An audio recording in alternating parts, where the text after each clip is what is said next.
je pense que ce qu'on va observer dans les prochaines années, avant que potentiellement le dollar tombe dans une inflation forte, voire hyperinflation d'ici, je pense, peut-être 10 ans ou 20 ans. Je pense qu'on aura une grosse dollarisation, au contraire, de l'économie mondiale, en parallèle d'une bitcoinisation. Je sais pas si vous avez vu, mais ça fait déjà un petit moment qu'on a un acteur français qui met en place une stratégie similaire à ce que MicroStrategy, maintenant renommée Stratégie, fait, qui s'appelle The Blockchain Group.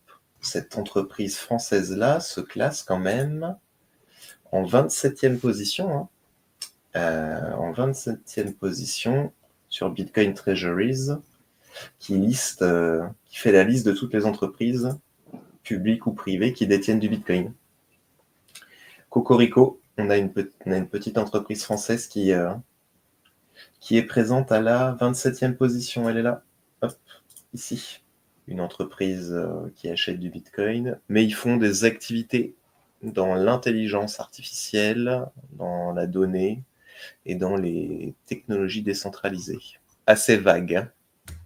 Ouais, c'est un peu comme Stratégie, au final, qui avait une activité principale il y a quelques années qui l'a mis au second plan. Ouais, c'est ça. Et si, par contre, quand même, ce qui est à noter, c'est que c'est la première entreprise, pour le coup, qui a levé 600 bitcoins. Donc, ils ont levé des fonds directement en bitcoin, pour le coup. Ça, a priori, c'est la première entreprise dans le monde, si je dis pas de bêtises, à faire ça. Moi, j'ai quand même le sentiment que toutes ces entreprises là qui rentrent dans le BTC, il y a un peu, il y a du FOMO clairement qui est en train de se produire et ces stratégies un peu déraisonnées, parce qu'on va pas se mentir, mais commencer à emprunter pour acheter du BTC, qui est un actif qui est ultra volatile et qui peut se permettre de faire un bear market de 2 ou 3 ans.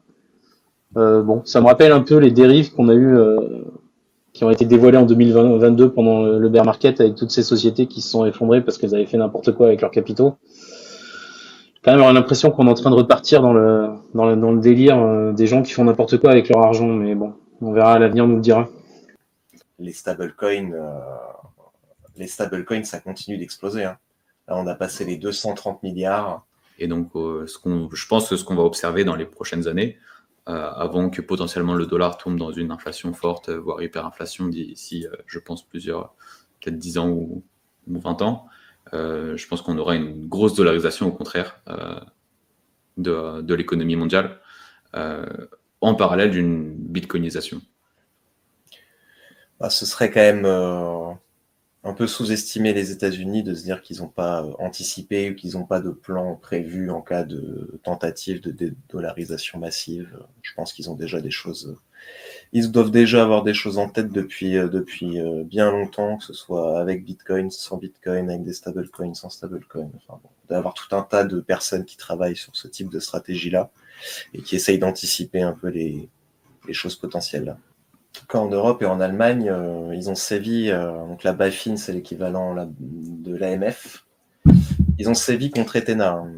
Il y a quelques jours, donc interdiction d'émettre un stablecoin par rapport au régime MiCA, parce qu'ils avaient fait une demande, je crois, à Ethena pour être régulé en Europe, en Allemagne. Donc a priori, ils ont été déboutés.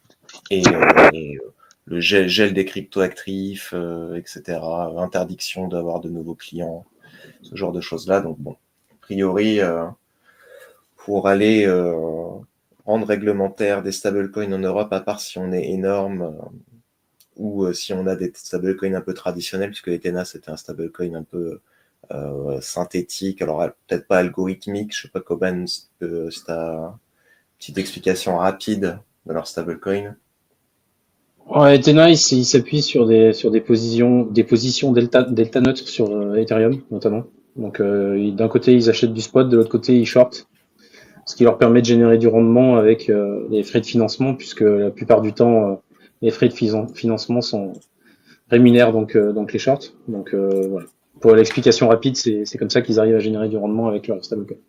Bon, après, en même temps, ça peut être un peu risqué, donc on peut comprendre que les régulateurs, depuis notamment FTX, Luna, n'aient pas envie qu'ils approuvent quelque chose qui ensuite soit exploité, soit hacké, soit mal configuré. Bon, on va en parler d'ailleurs avec Hyperliquid un petit peu après. Il faut avoir en tête aussi que La BCE a fait une étude il y a quelques mois pour voir un petit peu si les gens étaient intéressés auprès de 19 000 personnes, pour savoir si les gens étaient prêts à utiliser un euro numérique. Bon, il y a quand même encore 52% des gens qui sont contre un euro numérique pour le moment en Europe, mais leur étude montre que les gens sont de moins en moins contre. Donc, à force de nous éduquer, on va enfin comprendre que c'est une bonne chose pour nous. Ouais, je pense que c'est un peu comme les sondages politiques, c'est quelque chose qui est hautement manipulé. Il faudrait voir quelles questions ont été posées, comment, dans quel contexte. Je pense que la majorité des gens qui y répondent ne savent pas ce que c'est un euro numérique. Autour de moi, je ne connais personne qui parle d'euro numérique à part des personnes qui sont dans la crypto. Et on est une minorité en France. Donc, ceux qui se disent pour ou neutres, c'est des personnes qui, probablement, en grande partie, ne comprennent pas ce que c'est. Si on leur explique, il suffit de leur donner l'exemple de la Chine et je pense que personne ne va être pour ou peut-être se dirait que c'est peut-être une bonne idée, mais il faut voir si on montre ce qui s'est déjà fait dans d'autres pays. Ce genre de sondage, c'est un peu comme ce qu'on voit des Français prêts à aller à la guerre qui ont été faits ces dernières semaines. Je pense que c'est... Enfin, faut voir la méthodologie, quoi. Ouais, effectivement. On le met dans la vidéo normalement, donc si jamais vous voulez aller voir les sources, ce sera normalement en commentaire ou ah bah tiens, le sondage était mis ici. Transition pour Marius, pour qu'il puisse annoncer quand même ce qui arrive à 17h sur YouTube. Ouais, hâte de voir ça. Moi, je vous laisserai sur le fait que je trouve qu'il y a un énorme air de ressemblance entre la personne qui est au milieu et la personne qui est dans ce live, mais voilà, je me suis fait avoir ce matin, en fait, je vous le dis. Voilà, je me suis dit, le mégalo qui met sa propre photo sur la Minia, mais voilà. Ouais, bah du coup, c'est le documentaire sur le Salvador. Ça fait plusieurs mois qu'on travaille dessus. Et donc, pour ceux qui n'ont pas suivi, j'ai passé un mois au Salvador en novembre, décembre. Et on a enfin sorti un documentaire. Ok, écoutez, on va se quitter là-dessus. Je pense qu'on a fait un bon live de 2 heures quasiment. Merci Pacher d'être venu aussi pour parler un peu du avec plaisir. Merci pour l'accueil. Avec grand plaisir et puis à bientôt. À plus les gars. Salut tout le monde. Salut. Bonne Ciao, après-midi. ciao. À plus.